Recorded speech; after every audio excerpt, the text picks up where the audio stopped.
Kekerasan dalam pacaran atau KDP masih sering ditemukan dan menjadi perhatian serius. Mengapa ketidakberdayaan kerap menjadi faktor yang menyumbang terjadinya kekerasan dalam hubungan dan bagaimana memberikan batasan agar diri tidak dikorbankan. Kami bahas bersama Siti Aminah, Komisioner Komnas Perempuan dan psikolog Zoya Amirin. Selamat malam Mbak Ami dan juga Mbak Zoya. Baik, saya akan ke Mbak Ami terlebih dahulu. Mbak Ami, ini kan zamannya sudah berkembang, lebih maju, lebih berkembang, pokoknya lebih baik lagi. Diharapkan dengan perkembangan ini pemikiran pun juga ikut berkembang ya. Ada pemikiran dalam konteks berhubungan, berpasangan. Tapi kenyataannya kita masih kerap nih menjumpai KDP, kekerasan dalam pacaran, kekerasan dalam rumah tangga. Kenapa Mbak Ami? Iya, jadi sebenarnya kekerasan dalam pacaran itu hampir sama dengan kekerasan terhadap istri atau dalam relasi rumah tangga. Nah, keduanya ada relasi emosi, dalam hal ini cinta gitu ya. Nah, kalau pertanyaannya kenapa masih terjadi, itu tidak lepas dari perbedaan peran antara laki-laki dan perempuan. Ada konstruksi patriarki yang mempengaruhi harapan-harapan perempuan terhadap sebuah individu perkawinan. Nah, kekerasan dalam perkawinan ini kan bentuknya ada kekerasan fisik, kekerasan psikis, kekerasan seksual, kekerasan ekonomi, dan juga ingkar janji kawin. Korban kekerasan dalam pacaran itu bisa mendapatkan lebih dari satu bentuk kekerasan. Nah, dalam kasus ini kan yang adalah ingkar janji kawin. Dengan bujuk rayu, dengan iming-iming janji kawin, maka kemudian perempuan bersedia melakukan hubungan seksual. Nah, inilah yang kemudian membawa dampak yang berbeda antara laki-laki dan perempuan.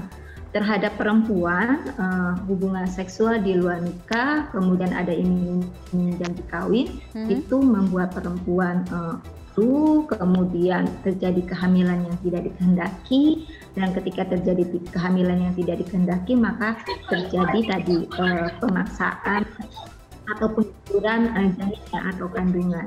Itu menjadi lingkaran gitu, kekerasan dan pacaran. Dan sebenarnya kalau di Undang-Undang TPKS untuk kekerasan dalam pacaran khususnya yang bentuknya kekerasan seksual itu sudah mampu dijangkau dengan pasal 6 huruf B, pelecehan seksual fisik. Oke, baik. Saya ke Mbak Zoya. Mbak Zoya, ketika ada di hubungan percintaan, ketika seseorang tengah hanyut dalam jatuh cinta, jadi terlena, ya kan, sehingga kadang-kadang agak susah membedakan romantisme sesuatu atau sikap yang romantis, padahal itu sebenarnya posesif atau mungkin juga cenderung dengan abusive gitu. Bagaimana Mbak Zoya melihat ini? Jadi gini, kalau tadi menyambung juga pertanyaan yang pertama gitu ya, bahwa sebenarnya ketika individu ke tingkat kecerdasan seseorang, kecerdasan intelektual dan kecerdasan emosi itu adalah dua hal yang berbeda. Ya, kecerdasan intelektual, kecerdasan emosi dan proses gitu ya, proses untuk mendalami perasaan cinta gitu ya. Semua orang punya prosesnya masing-masing yang harus dia sadari untuk tidak mengulangi pattern yang buruk gitu ya dalam pemilihan pasangan dan sebagainya, dan pembelajaran juga dari semua orang. Nah, ketika ini kapan sih kita bisa tahu bahwa ini adalah cinta yang sehat atau tidak sehat? Ya, kembali lagi juga yang punya pengaruh seperti yang tadi dikatakan sebelumnya adalah juga kita mesti melihat tentang si konstruk patriarki ini gitu. Apalagi pada saat sekarang orang yang cerdas secara intelektual sekalipun, atau misalnya dari latar belakang keluarga yang tidak broken home atau apapun lah itu, yang sering disangka orang bahwa harusnya mampu gitu ya, orang-orang yang datang dari keluarga baik-baik, berpendidikan, harusnya membuat keputusan yang lebih bijak dalam kehidupan cintanya. Nah, ini juga adalah dua proses pembelajaran yang berbeda gitu.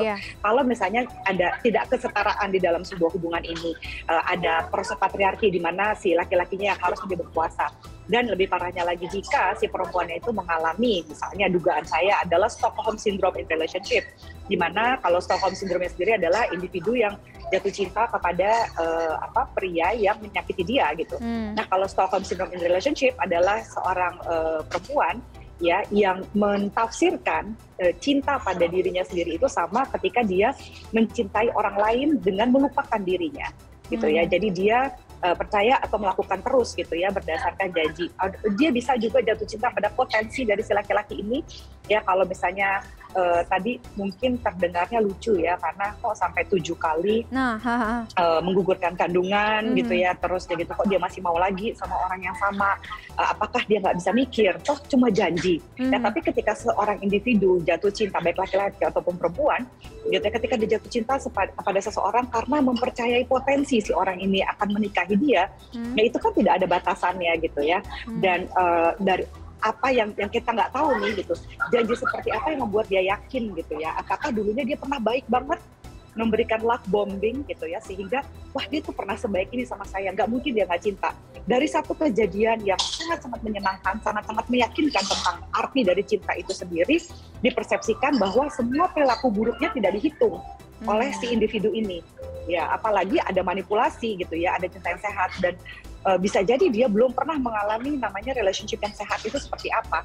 Ada orang kan tidak bercerai, misalnya orang tuanya tidak bercerai, tapi bukan berarti juga tidak berarti sehat kan hubungannya. Nah, kadang-kadang pembelajaran-pembelajaran itu yang membuat si individu tidak bisa memberikan batasan yang sehat antara cinta dan obsesif, antara cinta dan possessiveness gitu ya, yang sehingga dia membuat pilihan buruk dalam kehidupan seksualnya dan dalam kehidupan cintanya. Oke, Mbak Ami, dari pengamatan Komnas Perempuan di beberapa kasus atau paling tidak yang kemarin terakhir aborsi 7 janin yang ada di Makassar. Tadi Mbak Zoya sampaikan, kadang-kadang kalau mungkin kita menangkapnya kok bisa 10 tahun kemudian 7 kali aborsi, kemudian bisa nurut-nurut aja, bisa diem-diem saja.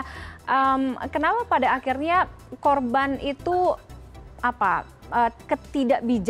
ketidakbijakan atau mungkin kehilangan akal sehat gitu dalam beberapa kasus ini, Mbak Ami? Ya, mungkin menyambung apa yang disampaikan Mbak Joya ya. Jadi dalam kekerasan di relasi personal itu ada yang namanya siklus kekerasan. Nah, siklus kekerasan itu dimulai dari ketegangan. Kemudian ada kekerasan. Kekerasan itu bisa diwujudkan fisik, seksual, psikis, maupun ingkar janji kawin. Kemudian ketika setelah ada kekerasan, itu akan ada tahap bulan madu atau hubungan membaik. Kemudian tahap seakan-akan hubungan itu baik. Nah, ketika pada waktu terjadi kekerasan, perempuan maupun laki-laki yang menjadi pelaku itu melakukan kekerasan. Setelah itu kan ada tahapan, misalnya dalam relasi intim, perempuan akan membangun harapan bahwa oh ini tidak akan terjadi lagi. Kemudian yang laki-laki akan mengatakan, oke, saya tidak akan mengulangi kekerasan yang lalu. Saya minta maaf. Mari kita perbaiki hubungan. Itu yang disebut fase bulan madu. Nah, siklus kekerasan ini sebenarnya yang menyebabkan korban kekerasan dalam pacaran maupun kekerasan dalam rumah tangga untuk keluar dari siklus kekerasan. Karena ada harapan bahwa pasangannya akan berubah ketika misalnya saya memperbaiki diri, saya berlaku nurut, saya mengikuti apa maunya pacar, apa maunya suami. Nah, siklus kekerasan inilah yang menyebabkan banyak kasus-kasus kekerasan dalam pacaran maupun kekerasan dalam rumah tangga itu terungkap ketika kondisi buruk. Karena siklus kekerasan itu terus berputar. Oke. Selain siklus, baik secara kuantitatif mau baru terungkap. Selain siklus ada yang namanya roda kuasa, ya roda kuasa atau kontrol, di mana pihak yang memiliki superioritas atau dominan akan lebih mengontrol perilaku maupun misalnya dalam konteks seksual mengontrol atau mendominasi perilaku seksual. Nah, dalam kasus kekerasan dalam pacaran yang banyak dilakukan adalah iming-iming janji kawin. Mengapa? Karena struktur sosial kita menempatkan bahwa perempuan misalnya dalam umur tertentu. Perempuan yang dinilai baik oleh sosial itu adalah perempuan yang menikah. Sehingga nilai ini yang kemudian digunakan oleh laki-laki, kalau misalnya aku janjiin kamu menikah, ayo kita melakukan hubungan seksual, dan ketika sudah melakukan hubungan seksual, itu dignity perempuan akan jatuh. Dia akan bilang, kamu kalau nggak sama aku, nggak akan ada loh laki-laki yang mau menikahi kamu. Maka jatuhlah kepada seksual. Itu konteksnya. Baik. Mbak Zoya, segala bentuk kekerasan dalam hubungan, baik dalam hubungan pacaran ataupun hubungan pernikahan, rumah tangga, tentunya dapat berdampak pada fisik dan juga psikis korban yang kedepannya itu dapat bisa mempengaruhi masa depannya. Bagaimana menghadapi dan mengatasi ini? Ya, salah satu langkah baik yang sudah diambil oleh Komnas Perempuan tadi saya dengar terutama di cabang Makassar bahwa sudah melakukan konseling ya Mbak. Gitu, karena seperti yang tadi Mbak Ami sudah katakan, siklus ini susah sekali. Jadi kalau analogi saya, mereka-mereka yang di dalam siklus kekerasan dalam pacaran maupun kekerasan dalam rumah tangga itu seperti burung yang ada di dalam sangkar, di mana pintu sangkarnya itu terbuka, tapi burungnya ini nggak lari keluar. Gitu. Jadi seringkali berapapun solusi-solusi yang diberikan, seringkali kesulitan terbesarnya adalah ketika kita menolong individu yang tidak mau menolong dirinya sendiri. Gitu. Itu adalah kesulitan terbesar. Dan satu langkah ya untuk membantu si individu itu mendapatkan insight, ya sehingga dia punya kekuatan untuk membuat keputusan yang baik dalam dirinya adalah dengan konseling, gitu ya, konseling dan dia menghadapi traumanya dulu, gitu ya. Ajak dia memahami realitasnya gitu ya, realitas tanpa si laki-laki ini, termasuk untuk membantu dia memahami konstruksi patriarki ini gitu, bahwa apa sih yang namanya perempuan baik-baik, apakah semua perempuan baik-baik itu harus punya anak, harus menikah, harus ini, harus itu gitu ya, itu yang harus ditegakkan dulu kan. Dia harus memahami bahwa perempuan baik-baik itu adalah perempuan yang seperti apa gitu ya, pemahaman dia terhadap dirinya sendiri, termasuk juga proses memaafkan ya ketika dia sudah mengambil keputusan-keputusan yang dia sesali gitu, dan pembuktian-pembuktian yang dia lakukan untuk membuktikan dia adalah perempuan baik-baik tadi, tapi akhirnya dimanfaatkan berulang kali gitu sebagai sandungannya dia lagi untuk bertahan di relationship yang sebenarnya tidak memberikan apa-apa kepada dia, tapi hanya diberikan harapan aja gitu. Itu harus dengan konseling sih, nggak bisa ada cara lain. Baik, Mbak Ami, selain menegakkan mindset itu tadi, mindset di kaum wanita, di perempuan, penegakan keadilan ini juga yang kemudian sering dipertanyakan karena status baik pelaku dan korban dalam KDP atau kekerasan dalam pacaran dengan KDR itu kan berbeda. Bagaimana penegakan keadilan ini, Mbak Ami? Iya, kalau untuk dalam relasi perkawinan tentu masuk ke dalam lingkup Undang-Undang PKDRT. Nah, sebenarnya untuk kekerasan seksual dalam lingkup pacaran itu tadi di awal sampaikan saat ini sudah bisa dijangkau dengan Undang-Undang Tindak Pidana Kekerasan Seksual, yaitu pelecehan seksual fisik di pasal 6 huruf C Undang-Undang 12 tahun 2022. Namun Undang-Undang ini kan baru berlaku 9 Mei 2022. Untuk kasus ini kan belum bisa diterapkan. Nah, terlepas dari itu mungkin kami juga memberikan apresiasi ya untuk langkah cepat teman-teman DPA 3 Makassar yang memberikan konseling tadi. Dan kami berharap sebenarnya perspektif korban dalam pengertian korban ketidakadilan gender menjadi perspektif penyidik, penuntut maupun hakim. Jadi bisa melihat kasus ini secara utuh. Dan juga mendorong ada pemulihan bagi korban. Baik. Mbak Zoya, terakhir sesuai dengan judul kita hari ini, mencintai tanpa kehilangan diri. Tentunya kita tidak akan lagi mau menemukan segala bentuk kekerasan baik dalam hubungan pacaran, hubungan rumah tangga, pernikahan. Nah, bagaimana kemudian kita bisa memberikan batasan mencintai tanpa harus kehilangan akal sehat dan diri kita sendiri? Yang paling penting sih sebenarnya untuk terciptanya keharmonisan dalam relationship seperti apapun ya, pacaran maupun menikah, jangan lupa terhadap kesetaraan gitu ya. ini bukanlah perjuangan feminis semata-mata gitu ya, atau yang kasarnya suka dibilang SJW banget sih nih Mbak Zoya nih ngomongnya begini mulu.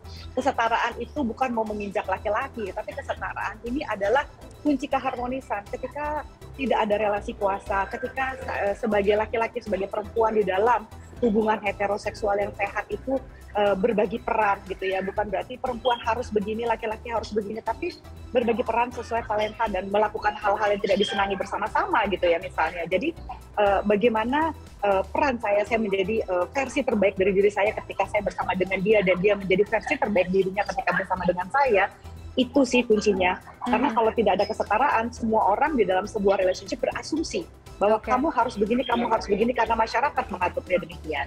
Oke, butuh kesetaraan dan juga butuh keseimbangan dalam sebuah hubungan. Terima kasih Mbak Zoya Amirit, psikolog, dan juga Mbak Siti Aminah dari Komisioner Komnas Perempuan sudah bergabung dengan kami malam hari ini. Selamat malam, sehat selalu. Sehat selalu.